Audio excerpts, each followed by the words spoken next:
एक बड़ी खबर सामने आ रही है कि राजस्थान के अंदर पाकिस्तान के बॉर्डर पर भारत ने जंगी मशकें शुरू कर रखी हैं और आज भारत के army chief general MM Naravane ने बाकायदा इन जंगी मशकों का जाकर मुआयना किया है और अगले मोर्चों पर गए हैं और पाकिस्तान के बॉर्डर्स पर गए हैं और जवानों को कहा है कि आपको तैयार रहना है। इसी आक्रोश का फायदा हिंदुस्तान को उठाना चाहिए और पाकिस्तान को अच्छी तरह मसल देना चाहिए। जब से नरेंद्र मोदी साहब की हुकूमत आई है, ये महसूस किया जा रहा है, वैसे रूटीन में भी था, ये पिछले 10 सालों में एक रिकॉर्ड है कि इंडिया दुनिया का सबसे बड़ा आर्म्स इंपोर्टर था।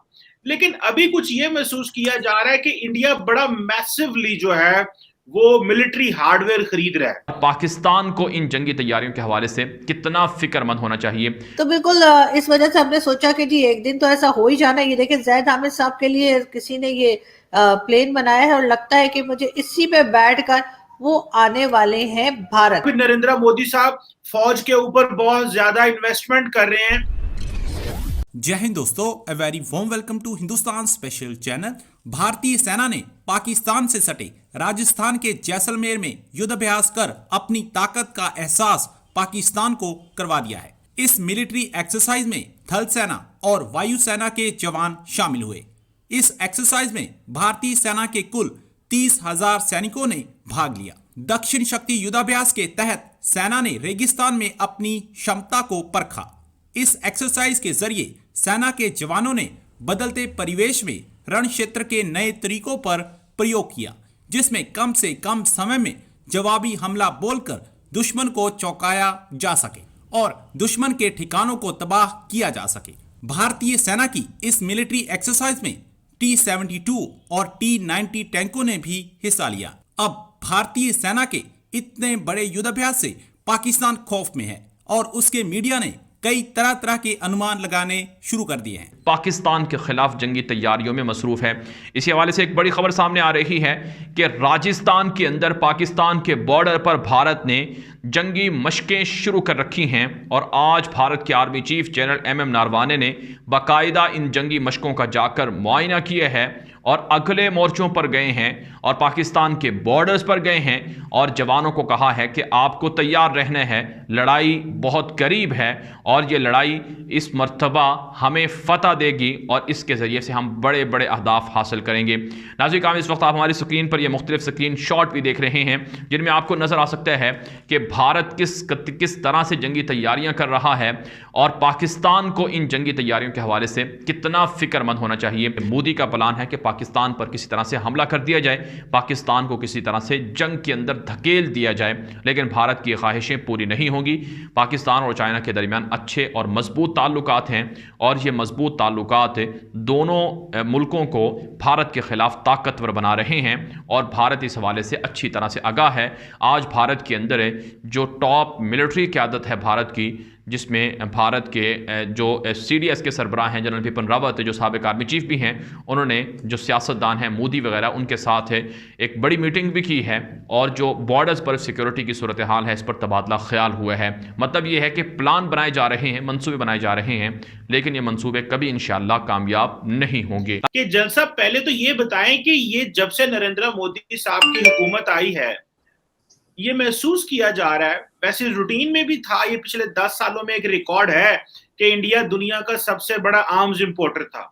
लेकिन अभी कुछ ये महसूस किया जा रहा है कि इंडिया बड़ा मैसिवली जो है वो मिलिट्री हार्डवेयर खरीद रहा है। इसकी क्या वजह है? इंडिया को क्या जो अमेरिका के साथ क्वाड पार्टनरशिप की वजह से अमेरिका समझता है कि ये जरूरी है, या माजी में ही आपके ख्याल में ये था कि चीन का मुकाबला करना है तो ये जरूरी है, या फिर नरेंद्र मोदी साहब फौज के ऊपर बहुत ज्यादा इन्वेस्टमेंट कर रहे हैं ताकि वो आर्मी को जीत सकें, आर्मी को, एयरफोर्स को, नेवी को जीत सकें? आपकी नजर में what is so much important to invest on the military hardware sir? जो सारी की सारी जो स्थिति चेंज हुई है वहां से ज्यादा इंपॉर्टेंट है और साथ में भारत का जो प्रॉब्लम है वेस्टर्न साइड में पाकिस्तान के साथ, क्योंकि एक तो पाकिस्तान टेररिज्म में पूरा जोर दे रहा है, वहां से लश्कर तौबा और जैसे मोहम्मद जैसे आतंकवादी भेजता है। फर्क आया है कि भारत जो था पहले 7 से 70 जो है % इंपोर्ट करता था हथियार, और भारत जो है बहुत बड़े हथियार खरीदता था रूस से भी, और उसके बाद अब हमने इसको डाइवर्सिफाई किया है, अमेरिका से भी ले रहे हैं, इजराइल से भी ले रहे हैं, फ्रांस से भी ले रहे हैं, कुछ जापान से भी, साउथ कोरिया से भी लिया है। मगर जो बदलाव सबसे बड़ा आया कि अब भारत ने खुद मेक इन इंडिया कॉन्सेप्ट किया है, भारत के अंदर हथियार बनने लगे हैं, भारत के अंदर जो हमने इंडस्ट्रियल कॉरिडोर बनाए हैं, और हम ज्यादातर हथियार अब भारत में बनाएंगे अगले 15-20 साल में। हमने 200 ऐसे आइटम हैं जो भारत खरीदेगा नहीं, मगर वो भारत खुद ही बनाएगा। उसके अंदर आपकी मिसाइल भी शामिल हैं, आर्टी गन्स भी शामिल हैं, उसके बाद आपके टैंक भी शामिल हैं, आपके एयरक्राफ्ट भी हैं। जिस प्रकार से भारत ने तेजस मार्क 1 और 2 बना रहा है, हमने लाइट कॉम्बैट हेलीकॉप्टर अभी बना लिया है, हम शिप बनाने हैं। हमारा अगर आप देखें, हमारा जो एयरक्राफ्ट कैरियर है INS विक्रांत, वो एक प्रकार बिल्कुल इंडिजिनस है और वो अभी सी ट्रायल में है। उसके बाद भारत ने शिप्स काफी बनाई हैं, और इसके बाद भारत ने जो, मैं यही कहता हूं कि अब पूरा फोकस है भारत को अपनी इंडस्ट्रियल बेस बनाने का। और जो हथियार हम बाहर से ले भी रहे हैं ओवर अ पीरियड टाइम, तो हम ट्रांसफर ऑफ टेक्नोलॉजी करके हम भारत में खुद ही बनाने की कोशिश करेंगे। जैसे कि अभी आपको मैं एग्जांपल, K9 वज्रा हमने लिया था जो कि साउथ कोरिया से, जो कि एक सेल्फ प्रोपेल्ड गन है, वो अभी भारत में ही L&T बना रहा है।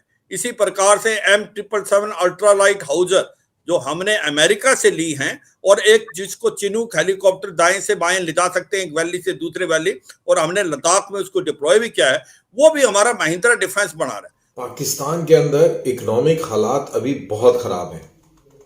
बहुत ज्यादा आक्रोश है पाकिस्तानी पब्लिक के अंदर, और इसी आक्रोश का फायदा हिंदुस्तान को उठाना चाहिए और पाकिस्तान को अच्छी तरह मसल देना चाहिए।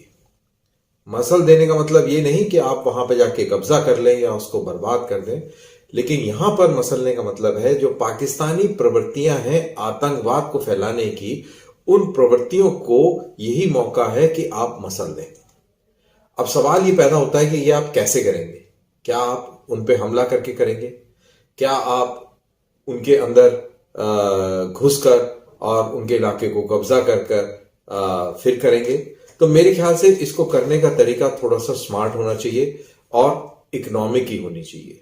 दिल्ली पे पाकिस्तान का झंडा भी लहरा देंगे और साथ के साथ कश्मीर भी छीन लेंगे। तो बिल्कुल इस वजह से हमने सोचा कि जी एक दिन तो ऐसा हो ही जाना। ये देखिए ज़ैद हामिद साहब के लिए किसी ने ये प्लेन बनाया है और लगता है कि मुझे इसी पे बैठकर वो आने वाले हैं भारत। और इसी वजह से मैंने जो इंडियन पार्लियामेंट है उसको रहने दिया कि चले कुछ दिन के बाद तो हमने वैसे भी दिल्ली के ऊपर पाकिस्तान का झंडा लगा ही देना है।